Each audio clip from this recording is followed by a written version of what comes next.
समसामयिक विषयमा सटिक टिप्पणी अनि गहन विश्लेषण। तपाईले खोजेको सार्वजनिक बहस कार्यक्रम दृष्टिकोण सामुदायिक रेडियो लुम्बिनी FM 96.8 मेगाहर्जमा। दृष्टिकोण। नमस्कार, कार्यक्रम दृष्टिकोणबाट प्राविधिक मित्र मिन मगरसँगै बिन्दु भट्टराईको हार्दिक स्वागत छ। तपाईं यो कार्यक्रम तिलोत्तमा टेलिभिजन र रेडियो लुम्बिनीबाट सुन्न सक्नुहुन्छ। आज हामीले कार्यक्रममा यो पछिल्लो समयमा कृषिमा देखिएका समस्या, चुनौती र समाधानका विषयमा आज हामीले परिचर्चा गर्नेछौँ। हामीसँग प्रत्यक्ष स्टुडियोमा हुनुहुन्छ लुम्बिनी सीड कम्पनीका अध्यक्ष सुभाष राज उपाध्याय। उहाँलाई हामीले स्वागत गरौँ। यति बेला स्वागत छ यहाँलाई। धन्यवाद, नमस्कार। हामी यहीबाट सुरु गर्छौं। अब पछिल्लो समयमा जति पनि कृषिमा समस्याहरू देखिएका छन्, ती समस्याहरू के कारणले उत्पन्न भएका छन्, हामी यहीबाट सुरु गरौँ। अब यसमा म त विशेष गरेर कृषि प्राविधिक नै हो म। हजुर। र करिब मैले 20 वर्ष म नेपाल सरकारको जागिरमा कृषि अधिकृतको रूपमा 2040 देखि 2060 सम्म कार्यरत थिएँ। तत्पश्चात मेरो कार्यक्रम कार्यान्वयनको अवधिको दौरानमा मलाई सबभन्दा बढी किसानहरूसँग मेलजुल बसउट गर्दाखेरि उहाँहरूको पनि मनस्थिति बुझ्दा र देशको परिस्थिति, विदेशको परिस्थिति सबै बुझ्दाखेरि किसानहरूको लागि सबभन्दा अपरिहार्य र जरुरी कुरा चाहिँ बिउको क्षेत्रलाई मैले अँगाल्न पुगेँ। बिउको क्षेत्र महत्त्वपूर्ण क्षेत्र होइछ भन्ने कुरा मैले महसुस गरेर मेरो जागिर पश्चात मैले शैक्षिक अवकाश लिएँ। शैक्षिक अवकाश पश्चात चाहिँ हाम्रै समूहभित्रका अरू पनि कृषि प्राविधिकहरू हुनुहुन्थ्यो, उहाँहरूको एउटा जमात तयार गरियो र 2059-60बाट हामीले एउटा बिउकै क्षेत्रमा काम गरौँ, त्यो पनि विशेष गरेर अन्न बालीकै बिउमा काम गरौँ भन्ने उद्देश्यले यो लुम्बिनी सीड कम्पनीको स्थापना गरियो। र यस कम्पनी अन्तर्गत हामीले विशेष गरेर धान, गहुँ, मकै, मसुरो र केही दलहनका बालीहरूमा बिउ उत्पादन गर्ने, प्रशोधन गर्ने र बजारीकरण गर्ने कार्यक्रमको थालनी गर्यौँ।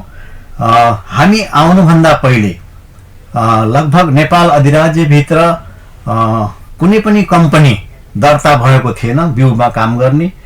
हामीले चाहिँ 2059 सालमा कम्पनी ऐन अन्तर्गत कम्पनी रजिस्ट्रारको कार्यालयबाट यो कम्पनी विधिवत रूपले दर्ता गर्यौं र दर्ता पश्चात हामीले 2062 सालमा गएर हामीले मूल बिउ उत्पादन गर्ने स्वीकृति पनि नेपाल सरकारको एउटा निकाय छ, बिउजन गुणस्तर नियन्त्रण कार्यालय हरिहर भवन ललितपुरमा, त्यहाँबाट हामीले त्यो स्वीकृति पनि पायौं।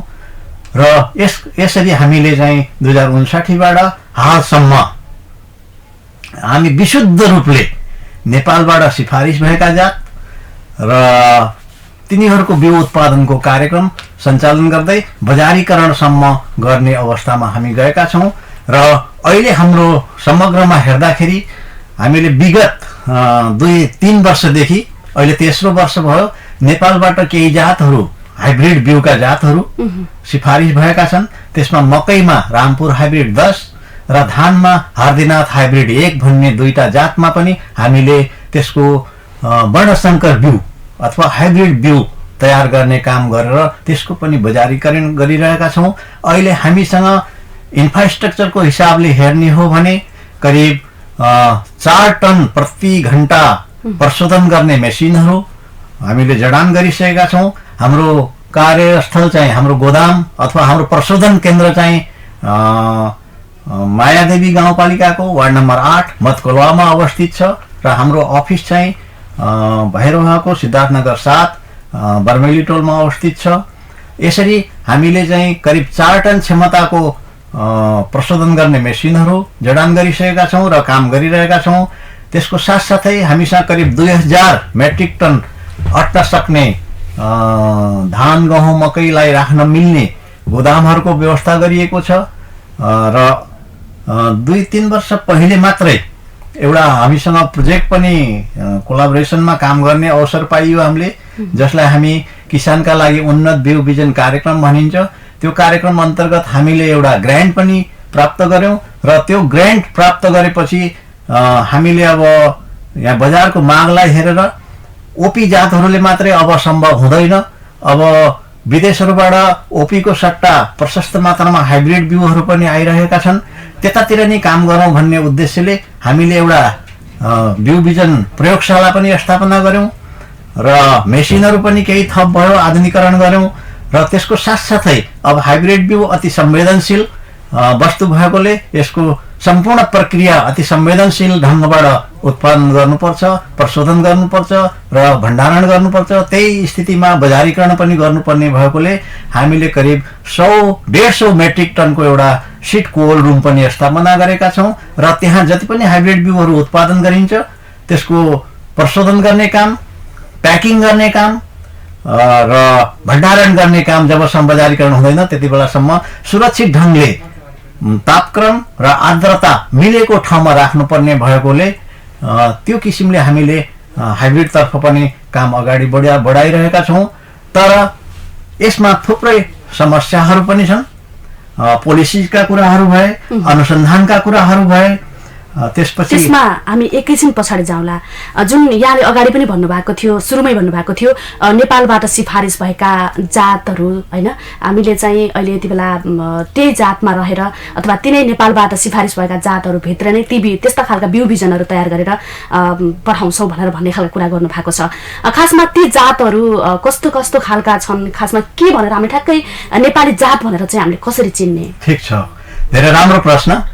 यसमा सबभन्दा पहिले त म एउटा के यहाँहरूलाई जानकारी गराउँ भन्दाखेरि हामी सानो देश, हामीसँग साधन स्रोत पुँजी कमी भएको ठाउँ, कमी भएका व्यवसायीहरू, यस्तो अवस्थामा हामीले कुनै पनि ठुलो देशहरूसँग हामी सोझै लडेर भिडेर अथवा आक्रामक भएर हामी काम लिन सक्दैनौँ। त्यसको लागि हामीले लड्ने भनेको हाम्रो गुणस्तर, हामीले उत्पादन गरेको वस्तुको गुणस्तर, प्रतिस्पर्धी मूल्य र समयमा उपलब्ध गराउन सक्ने क्षमता र यी सबैको लागि चाहिने आवश्यक इन्फ्रास्ट्रक्चर हामीले तयार गरेर त्यो किसिमको यदि उत्पादन हामीले तयार गर्न सक्यौं भने हामी लड्नुपर्ने कुनै जरुरी छैन। बल्कि हामीले उत्पादन गरेको वस्तुहरू यदि प्रतिस्पर्धी छ भने हामीले एक्सपोर्ट किन गर्न नसक्ने, त्यो सोच हामी लागेर हिँडिरहेका छौं। त्यसको ज्वलन्त उदाहरण जब हामीले यो कम्पनी सञ्चालन गर्यौं त्यति बेलासम्म, सञ्चालन हुनु पूर्वसम्म धानका, गहुँका, मकैका, मसुरोका थुप्रै बिउहरू, थुप्रै जातका बिउहरू इन्डियाबाट ट्रकको ट्रक भैरवामै गिर्थ्यो, भैरवा नाका भएर। कमसेकम ओपी जातका बिउहरू हामी आए पश्चात ती सबै बिउहरू बन्द भए। त्यसपछि अब उनीहरूले अर्को पोलिसी अपनायो। अब त ओपीमा कुनै हाम्रो बजारीकरण गर्ने अवस्था छैन, हामीले त्यता एक्सपोर्ट गर्न सक्दैनौँ भनेर उहाँहरूको अर्को एउटा रणनीति आयो, हाइब्रिडमा जाउँ अब, या अनुसन्धान रिसर्च भेराइटीमा जाउँ। र अहिले आएर जुन हाबी भइरहेको छ हाइब्रिड बिउहरू, बाहिरी देशको हाइब्रिड बिउहरू अथवा रिसर्च भेराइटिजहरू, त्यसलाई अब हामी रोक्नको लागि हामी जानै पर्ने हुन्छ हाइब्रिड बिउ उत्पादनमा, जुन चाहिँ नेपालीपनको होस्, नेपाली हावापानीमा सुहाउँदो होस्, नेपाली माटोसँग मिल्ने होस् र नेपाली किसानहरूलाई मनपर्ने होस् र प्रतिस्पर्धी होस्। त्यो हिसाबले हामीले अब अहिले गत 3 वर्षदेखि रामपुरबाट प्रतिपादित, रामपुरबाट सिफारिस भएको रामपुर हाइब्रिड 10 पहिलोचोटि हाम्रो कम्पनीले नेपालमा मकैको हाइब्रिड बिउ उत्पादन गर्न सकिन्छ भनेर प्रमाणित गरिसकेका छ। तत्पश्चात हामीले पहिलो वर्ष हामी 1 हेक्टरमा लगाएका थियौँ एफएन बिउ उत्पादनको लागि, जो सारा यहाँका प्राविधिकहरू, क्षेत्रीय निर्देशनालयदेखि लिएर, मन्त्रालयदेखि लिएर, विदेशी साइन्टिस्टहरूदेखि लिएर साराले हेरेर उहाँहरूले के प्रमाणित गर्नुभयो भने त्यति बेला इन्डियाको कुनै पनि कम्पनी भन्दा यो बिउ उत्पादन भएको प्लट नराम्रो छैन है, हामी यस किसिमको यदि उत्पादन गर्यौं भने हामी मल्टिनेसनल कम्पनीसँग पनि प्रतिस्पर्धा गर्न सक्छौं भन्ने उहाँहरूले प्रष्ट हामीलाई हौसला दिएको हुनाले दोस्रो वर्ष हामीले ठ्याक्कै 10 हेक्टरमा यो मकैको बिउ उत्पादनको लागि अगाडि बढायौं। यसपालि मेरो 30 हेक्टरको प्रोग्राम छ र जति पनि उत्पादन भएको छ सबै खपत भइरहेको छ, किसानहरूलाई मन परिरहेको छ। अब यहाँ कुरा धेरै आउँछन्, यो भित्र के छ त समस्या? त्योभन्दा अझ अगाडि बिउ बिजन समयमा पाउने कुराहरूको पनि यहाँले कुरा गर्नु भएको छ। कतिपय हामीले त्यस्ता ठाउँहरू पनि पाउन सक्छौँ अथवा त्यस्ता गुनासा पनि हामी कृषकहरूबाट पाउन सक्छौँ, बिउ समयमा पाइएन, बिउ आएन भन्ने खालका कुराहरू पनि गर्नुहुन्छ। यो विषयमा चाहिँ यहाँले के भन्नुहुन्छ? पहिलो कुरा त हामी साधन स्रोत सम्पन्न छैनौँ, पहिलो कुरा। दोस्रो कुरा, हामीले जुन हाम्रो नेपाली अनुसन्धानबाट हामीलाई उपलब्ध भइरहेको छ त्यो चाहिँ त्यसमा अझै सुधार गर्नुपर्ने स्थिति छ। किनभने जुन जुन भेराइटीहरू डेभलप भइरहेका छन् त्यो एक्ज्याक्टली जुन रिक्वायरमेन्ट हो त्यो अनुसार भएको छैन। जुन रिक्वायरमेन्ट अनुसार छ त्यो बढिरहेछ। जस्तो मैले मकैको उदाहरण दिएँ, मकै चाहिँ रामपुर हाइब्रिड 10 अगाडि बढिरहेछ, किनभने त्यो सबैतिरबाट त्यो सुहाउँदो देखियो। त्यही सन्दर्भमा यदि हर्दीनाथ हाइब्रिड धान 1 को कुरा गर्दाखेरि त्यसमा अझै केही अनुसन्धानमूलक कामहरू गरेर 1-2 वर्ष लगाएर त्यसलाई अझै सुधारीकरण गरेर सुदृढीकरण गरेर ल्याउन सकियो भने यो नेपाल यस्तो देश हो यहाँ चाहिँ हामीले भण्डारण गर्नै पर्दैन। जस्तो बर्खामा यहाँ हिउँदमा यहाँ उत्पादन गर्नुभयो, बर्खामा त्यही चिज लगेर पहाडतिर उत्पादन गर्नुहोस्, रोटेसन गराइराख्नुहोस् उत्पादनको, भण्डारणको जरुरी नै पर्दैन। रोटेसन उत्पादनको रोटेसन पनि गराइराख्ने, बजारीकरण पनि रोटेसन गरिराख्ने। त्यति मात्रै किन, यदि हामीले सबै चिज मिलाएर प्रतिस्पर्धी ढङ्गले यदि उत्पादन गर्न सकियो भने हामीले एक्सपोर्ट गर्ने, बिउको मागलाई पूरा गर्ने, देशको मागलाई पूरा गरेर बाहिर पठाउने अवसर पनि हामीलाई सिर्जना हुन्छ। त्यही उद्देश्यले हामीले चाहिँ यी सारा इन्फ्रास्ट्रक्चर हामीले तयार गरेका छौँ। भोलिका दिनमा हामीले आफ्नो अनुसन्धान गर्ने भनेर पनि केही स्थलहरू हामी काम गरिरहेका छौँ। अहिले जस्तो धानमा हामी गरिरहेछौँ, हामीले हेड टु रो मेन्टेन गरेका छौँ, गहुँमा हामीले हेड टु रो मेन्टेन गरेका छौँ। त्यसबाट हाम्रा भेराइटीहरू जुन राज्यले उपलब्ध गराएका भेराइटीहरूलाई अझै प्युरिफाइड गरेर, हाम्रो कम्पनीको त मुख्य उद्देश्य हामी प्रतिस्पर्धी कसरी हुने। जस्तो यहाँ अहिले हामीले कम्पनी दर्ता गराउँदा एउटा मात्रै कम्पनी थियौँ हामी, अहिले करिब देशमा 25 वटा जति भइसक्नु भयो। अब प्रतिस्पर्धा हुन्छ यहाँ पनि। त्यसको लागि कुनै पनि सिड कम्पनीमा R&D हुनै जरुरी छ। रिसर्च एन्ड डेभलपमेन्टको काम अनिवार्य छ। रिसर्च एन्ड डेभलपमेन्टको कामको लागि केही प्रावधानहरू राज्यले पनि उपलब्ध गराउँदै गइरहेको छ। त्यसलाई तर इम्प्लिमेन्ट समयमा गरौँ, सही ढङ्गले गरौँ। जस्तो हामीले पनि एप्लाई गरिसक्यौँ R&D सञ्चालनको लागि भनेर। हामीले करिब 2 वर्ष पहिले हाम्रा रिक्वायरमेन्टहरू पुरा गरेर SQCC मा हामीले पठाएका थियौँ, तर अहिलेसम्म हामीले त्यसको हामीले स्वीकृति पाएका छैनौँ र स्वीकृति नपाएसम्म हामी ढुक्क भएर अगाडि बढ्ने पनि मनस्थिति तयार हुन सकेको छैन। इन्फ्रास्ट्रक्चर सारा हुँदाहुँदै पनि यो गर्न सकिएको छैन। त्यसकारण राज्यसँग पनि पोलिसिजका कुराहरू, अनुसन्धानका कुराहरू, थुप्रै कुराहरूमा केही बेमेलहरू छन्।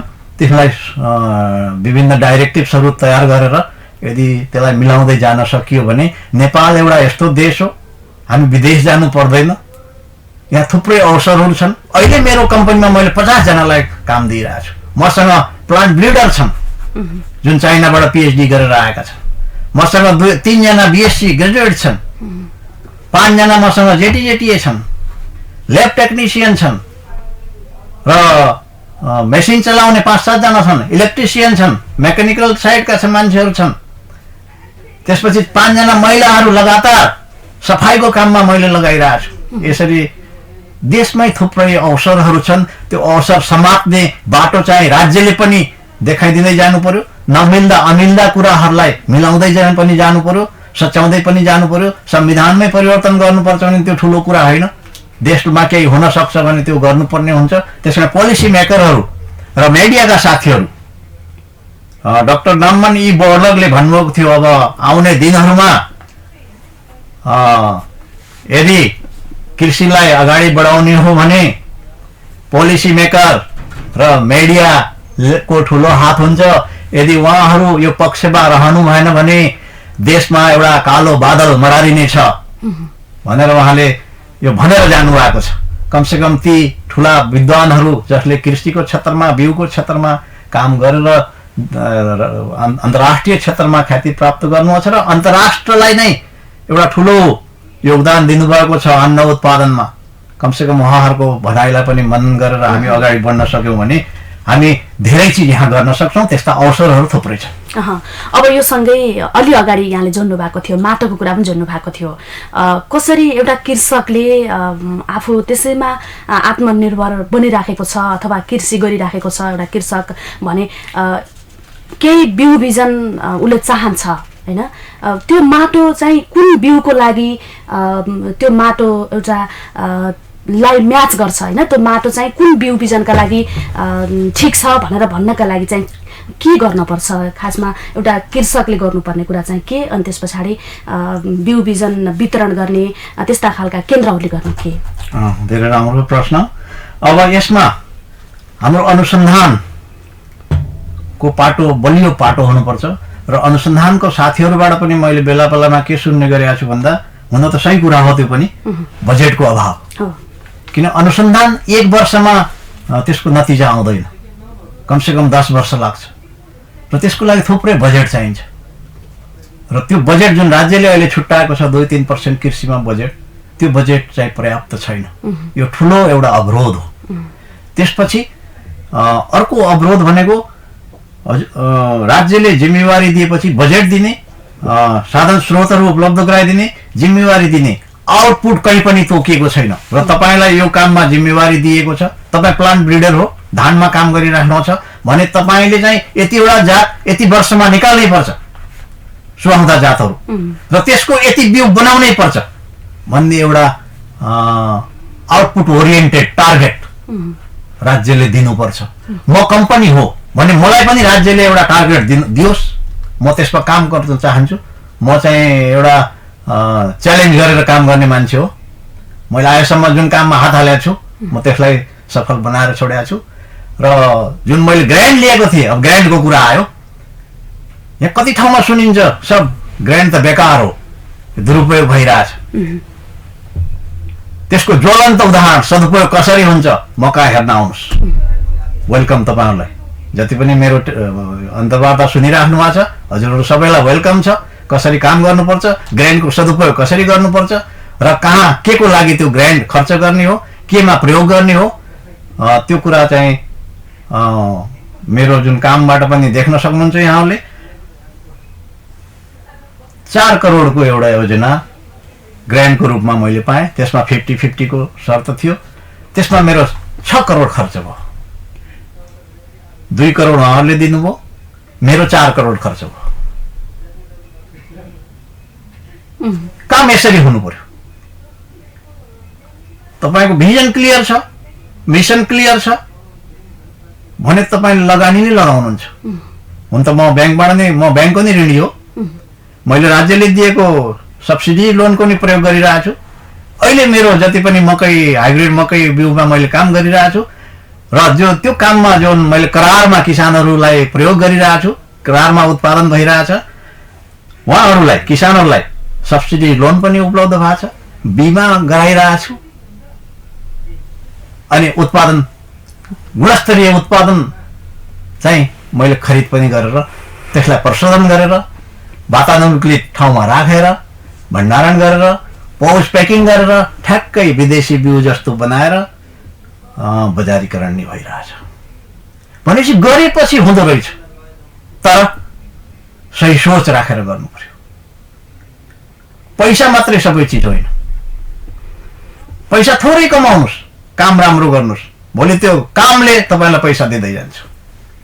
यो सोचका सहित हामी अगाडि बढिरहेका छौँ। र माटोको कुरा गर्नुभयो, अब अनुसन्धानबाट कुनै एउटा जात आयो, त्यसको परीक्षण मैले गर्छु मेरो अनुसन्धान स्थलमा। र त्यो परीक्षण, त्यो जुन जात उहाँ अनुसन्धानबाट आएर मलाई उपलब्ध भएको छ, त्यो मैले मेरो स्थलमा पनि मैले परीक्षण गर्छु र त्यसलाई मल्टी लोकेसन ठाउँमा, मल्टी लोकेसन प्लेसमा त्यसको परीक्षण हुन्छ र कुन ठाउँबाट एउटै जात मैले 10 ठाउँमा लगाएको छु, अर्को जात फेरि 10 ठाउँमा लगाएको छु, कुन ठाउँमा कुन जातले राम्रो गर्यो त्यो जातलाई त्यहाँ फैलाउने काम हुन्छ। त्यही नै त्यो माटो त्यहाँको हावापानीसँग उपयुक्त जात मानिन्छ। यस किसिमले हामी अगाडि बढिरहेका छौँ। अब यहाँले एउटा उदाहरणको लागि आफैलाई पनि भन्नुभएको छ होइन, बिउ बिजनको लागि अथवा मैले गरेको काम हेर्ने हो भने मेरै ठाउँमा आउनका लागि भनेर पनि भन्नुभएको छ। तर धेरै जसो विदेशी बिउ बिजनमा आँखा लागेको होइन, विदेशी बिउ बिजन ल्याउने हो भने धेरै फल्छ भन्ने खालको सोच भएका पनि अब छन् होइन। त्यो खालको सोचलाई चाहिँ यहाँले के भन्नुहुन्छ? कसरी नेपालकै हो भनेर चाहिँ किन्नेहरूले अथवा ग्राहकहरूले अथवा के भन्न सकिन्छ कृषकले होइन, के भनेर विदेशी यो हो र नेपाली यो हो भनेर चिन्ने कसरी? हेर्नुहोस्, यो पनि समय सान्दर्भिक प्रश्न हो जुन अहिले हामी भोगिरहेका छौँ। एक त हाम्रो किसानहरूमा ज्ञानको कमी छ। ज्ञानको कमी भन्ने बित्तिकै फेरि हाम्रो जोडिन्छ राज्यसँग कुरा। किसानलाई ज्ञान दिने को त है? हुन त अहिले ज्ञान केन्द्र भनेर त्यो उद्देश्यले खोलिएका छन्। ती ज्ञान केन्द्र पनि अपर्याप्त छन्। अब हाम्रै जिल्लाको कुरा गर्नुहोस्, रूपन्देहीको यहाँ अस्ति भर्खर मात्रै सम्पर्क कार्यालय भनेर, जबकि यो देशको दोस्रो जिल्ला हो उत्पादनको दृष्टिकोणले, बिउको दृष्टिले सोध्नुहुन्छ भने लगभग 50% बिउ गहुँ र धानको यदि हेर्दाखेरि 50% बिउ चाहिँ यो जिल्लाले कभर गरेको छ। र मेरो कम्पनी लुम्बिनी सीड कम्पनीले हामीले ट्रेडिङ गर्दैनौँ है, यो कुरामा निश्चित हुनुहोस्। हामीले कुनै अर्को देशको कुनै अर्को कम्पनीको बिउ ल्याएर हामी बेच्दैनौँ। हामीले जति बिउ बेच्छौँ आफ्नो आँखाको अगाडि आफूले टेस्ट गरेको, आफूले परीक्षण गरेको र गुणस्तर बिउ मात्रै हामी बेच्छौँ। अब कथन कदाचित बिउको कुरा, बिउ अति संवेदनशील कुरा हो, जीवित चिज हो। काम गर्ने क्रममा कहिलेकाहीँ गल्ती नै हुन सक्छ है। त्यो कस्तो किसिमको गल्ती हो, कहाँबाट भयो? किनभने यो बिउको काममा करिब 7-8 वटा भ्यालु चेन एक्टर्सहरू इन्भल्भ हुनुहुन्छ, जस्तो बिउ परीक्षण प्रयोगशालाका टेक्निसियनहरू, त्यसपछि बिउ प्रशोधन गर्ने स्थल, बिउ उत्पादन गर्ने निरीक्षकहरू, फिल्ड निरीक्षकहरू, त्यसपछि प्रयोगकर्ताहरू, बिउ उत्पादन गर्ने किसानहरू, त्यसपछि भण्डारण गर्ने ठाउँहरू, त्यसपछि अन्तिममा फेरि उपभोक्ताहरू। त्यसैले यो बिउ खराब अहिले के एउटा अचम्मको यो चाहिँ एउटा ट्रेन्ड नै के आएछ भन्दाखेरि कुनै पनि कारणले यो 7-8 वटा पात्रहरूको कहीँ पनि गल्ती भएको छ भने यो त बिउको खराबीले हो, बिउलाई नै दोष लाउने, त्यो खोजी नीति गर्न नथाल्ने, कहाँबाट गल्ती भयो? त्यो माटै खराब छ कि अथवा प्रयोग गर्ने बेला कुनै मिसावट भयो भने, मिसावट त धेरै ठाउँमा हुन सक्छ नि, छर्ने बेला मिसावट भयो कि, अथवा प्रशोधन गर्दा मिसावट भयो कि, अथवा जसले बिक्री वितरण गरिरहेछ त्यहाँ कुन सिस्टम हेरौँ, हामी कति पछाडि छौँ या अगाडि छौँ होइन? 10 वटा बोरा खोलेर राखिएको हुन्छ, अनि त्यहाँ हेर्न आउँछन् 10 वटा, उसले उता हाल्छन्, मिसावट पनि थुप्रै ठाउँमा छन्। त्यसमा अहिलेको यो यो यो एउटा मनस्थिति, मानसिकतालाई हामीले बुझ्नु पर्यो र कहाँबाट मिस्टेक भएको छ, जसले मिस्टेक गर्छ त्यसले नै सजाय पाउनुपर्छ। त्यो कुरा चाहिँ राज्यको पनि एउटा पोलिसीमा इन्भल्भ हुनुपर्छ भन्ने मैले मान्यता राख्दछु। त्यसपछि अब गुणस्तरको कुरा आयो। गुणस्तर त्यत्तिकै कायम हुँदैन। गुणस्तर कायम गर्नलाई हामी सबैमा गुणस्तर हुनु पर्यो। किसानको खेतमा गुणस्तर हुनु पर्यो हैन, किसानको पानी गुणस्तरीय हुनु पर्यो, किसानले प्रयोग गर्ने मलखाद गुणस्तर हुनु पर्यो हैन, समयमा मलखाद पाउनु पर्यो, गुणस्तरीय मलखाद पाउनु पर्यो। त्यसपछि प्रयोग गरिने विषादीहरू गुणस्तर हुनु पर्यो, त्यो भित्र गरिने कर्महरू समयमा सही ढङ्गले हुनु पर्यो। प्रयोग गर्ने ठाउँ सही हुनु पर्यो। मेसिनहरू जुन प्रयोगमा आइरहेछन् अहिले ती सही किसिमले काम गर्ने हुनु पर्यो। अहिले सबभन्दा खतरा जुन कम्बाइन हार्भेस्टर आइरहेछ, यदि त्यो बिउकै खेतमा प्रयोग गरिन्छ भने कम्बाइन हार्भेस्टरबाटै कति मिसावट भइरहेछ र त्यस्ता किसिमका मेसिनहरूमा अनुदान दिनु पर्यो जुन चाहिँ मिसावट नहोस्। अहिले यो अनुदानको कार्यक्रम पनि त्यो सबै कुरा विचार गरेर दिनुपर्ने हुन्छ। कम्बाइन हार्भेस्टर अन्नको लागि छुट्टै हुन्छ, बिउ बनाउनको लागि छुट्टै हुन्छ। बिउ बनाउने ठाउँमा कम्बाइन हार्भेस्टर प्रयोग गर्नुहुन्छ भने त्यो अटोमेटिक क्लिन हुने हार्भेस्टर हुन्छ, त्यसभित्र कम्प्रेसर हुन्छ। त्यस्ता हार्भेस्टरहरू बिउको क्षेत्रमा प्रयोग गर्नु पर्यो। अन्नको लागि त 2-4% मिसावट भएर खासै फरक पर्दैन। तैपनि अब अन्नको कुरा गर्नुहुन्छ भने अन्न पनि क्वालिटीको हुनु पर्यो नि, तब हाम्रो स्वास्थ्य क्वालिटीको हुन्छ।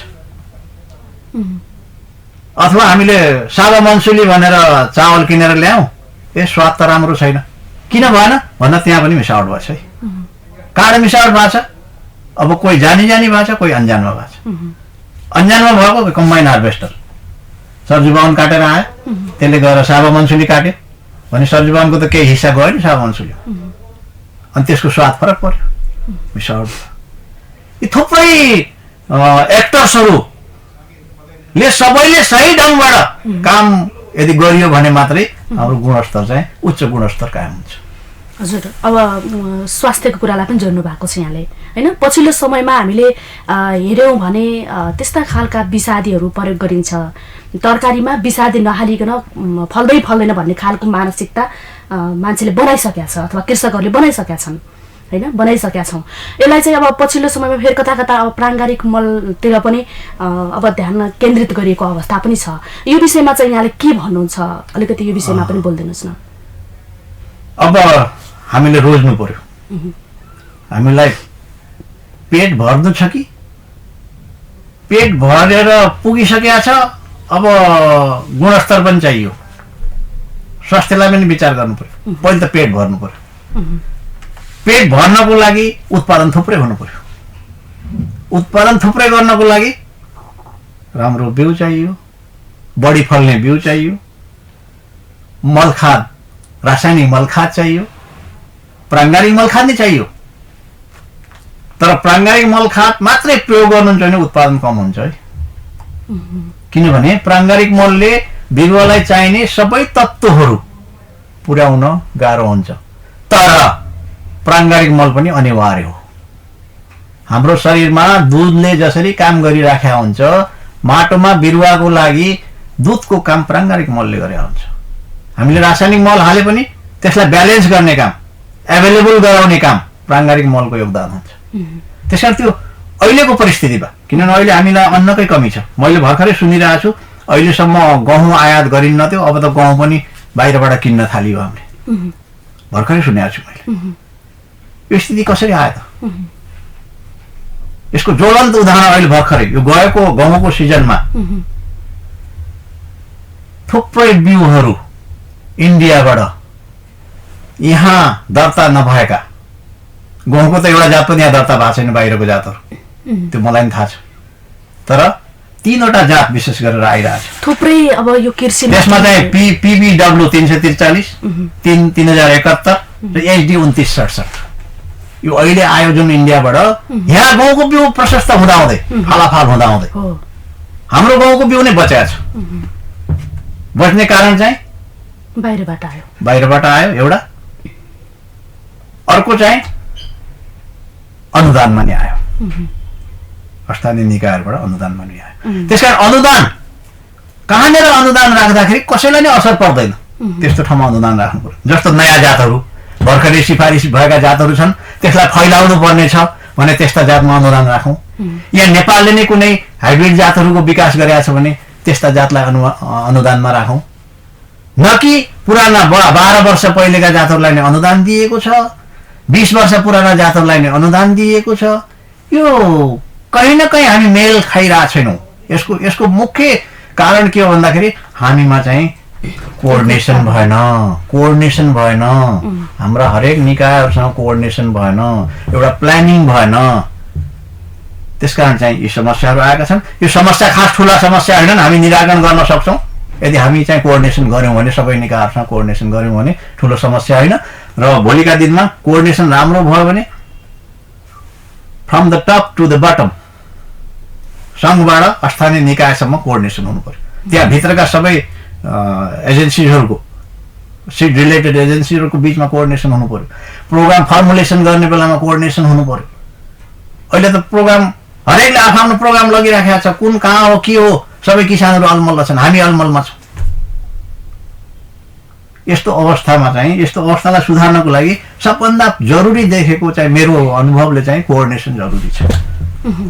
त्यही नभएकै कारणले हो त अब कृषिमा वर्षेनी थुप्रै बजेट पनि छुट्याइएको हुन्छ होइन।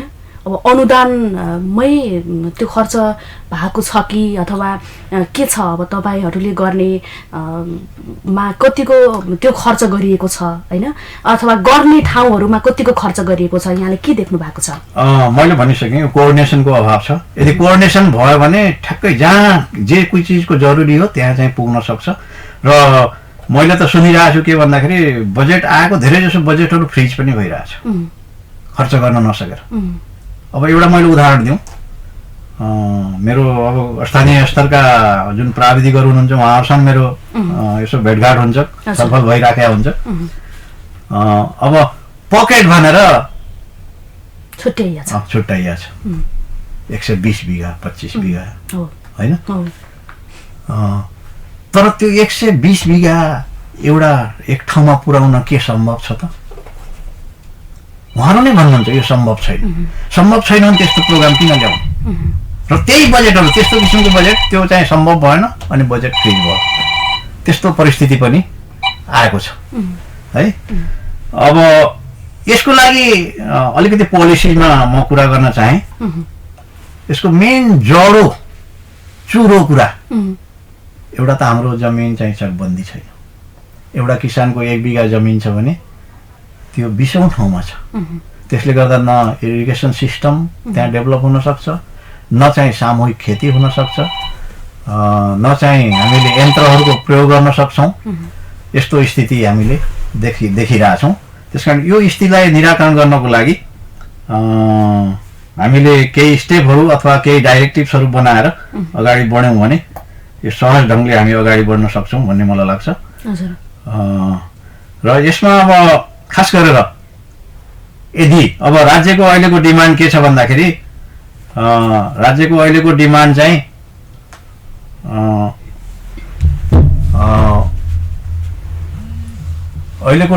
राज्यको चाहिँ के भइरहेछ भन्दाखेरि यो चाहिँ कमर्सियलाइज गर्ने होइन।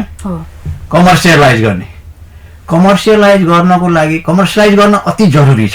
चाहे त्यो बिउको क्षेत्र होस्, चाहे त्यो तरकारीको क्षेत्र होस्, चाहे अन्न उत्पादनको क्षेत्र होस्, चाहे दलहनको क्षेत्र होस्, चाहे ताजा तरकारी उत्पादनको क्षेत्र होस्, कमर्सियलाइज हुन जरुरी छ।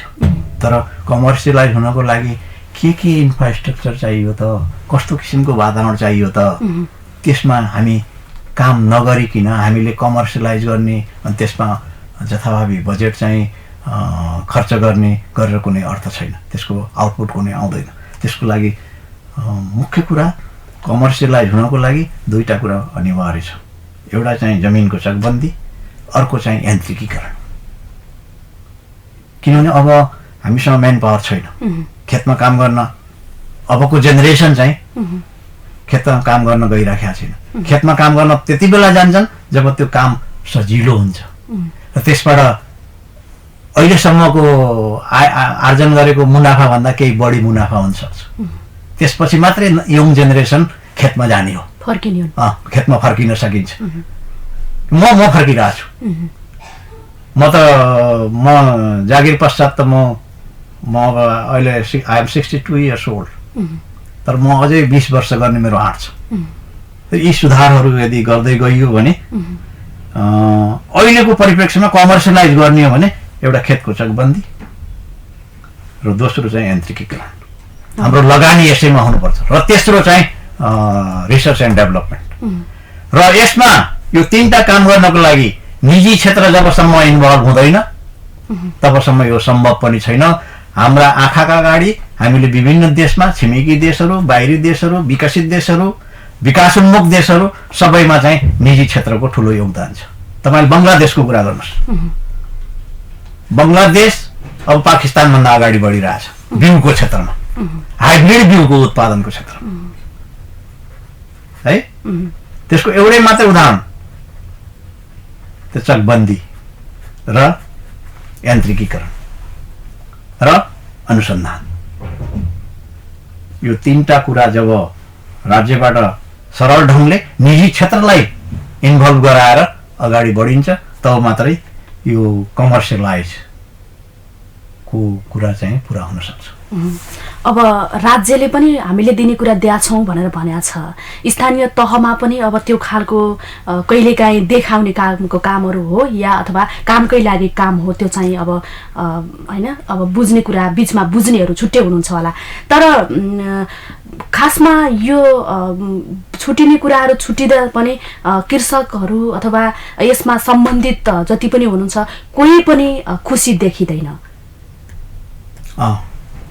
मैले अहिले भनिसकेँ नि, हाम्रो यो सबै निकायहरूको बिचमा एउटा कोअर्डिनेसन भएर हामीले जब प्रोग्राम बनाउँछौँ नि त्यति बेला नै हामी कसरी जाने भन्ने कुरा निदो गरेर र त्यो त्यसरी जाँदाखेरि यति बजेट यो ठाउँमा खर्च गर्यो भने त्यसको आउटपुट यति आउँछ, एउटा आउटपुट ओरिएन्टेड प्रोग्राम फर्मुलेसन गर्नु पर्यो र त्यसलाई कति चाहिने हो बजेट, त्यसमा बरु सहभागिता माग्नुहोस् न।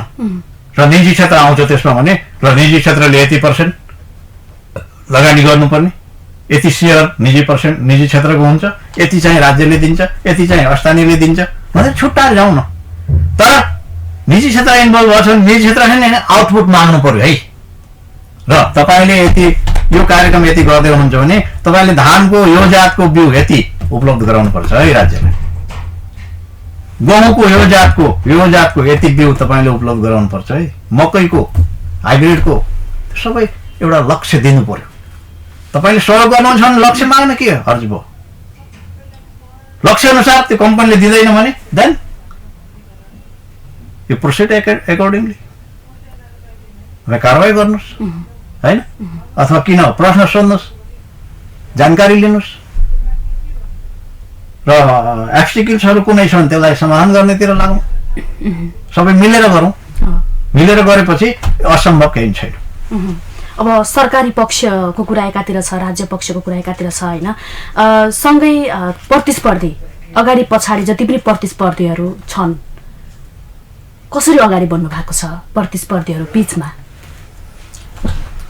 मैले अहिले पनि अलिकति दर्शाएँ,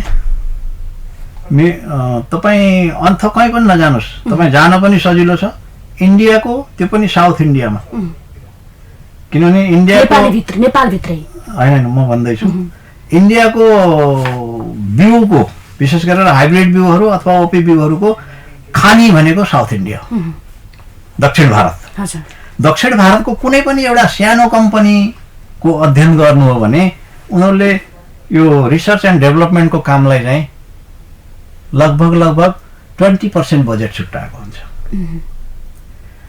त्यो किन छुट्याइयो भन्दा कुनै पनि राज्यले तपाईँलाई एउटा जात उपलब्ध गरायो भने त्यो जातको परीक्षण गर्ने र त्यो जातलाई धेरै ठाउँमा टेस्ट गर्ने अनि त्यो किसानबाटै रिजल्ट दिने। जस्तो अहिले हामीले गाउँमा के गरिरहेछौँ भन्दाखेरि गाउँको नयाँ नयाँ जातहरू चाहे त्यो सिफारिस भएको होस् अथवा पाइपलाइनको होस् 8-10 वटा भेराइटीको एकै ठाउँमा राखेर एउटै एरियामा बराबर क्षेत्र भएको हरेक जातलाई बराबर क्षेत्र दिएर सानो सानो त्यसलाई पिबिएस भनिन्छ, participatory varietal trial variety selection, त्यो गरेर त्यसमा हामीले किसानहरूलाई घुमाउँछौँ। जब त्यो बाली तयार हुन्छ घुमाउँछौँ र किसानहरूलाई नै छान्न लगाउँछौँ, ल अब छान्नुहोस् है यसमा कुन जात सबभन्दा तपाईँलाई उपयुक्त लाग्यो।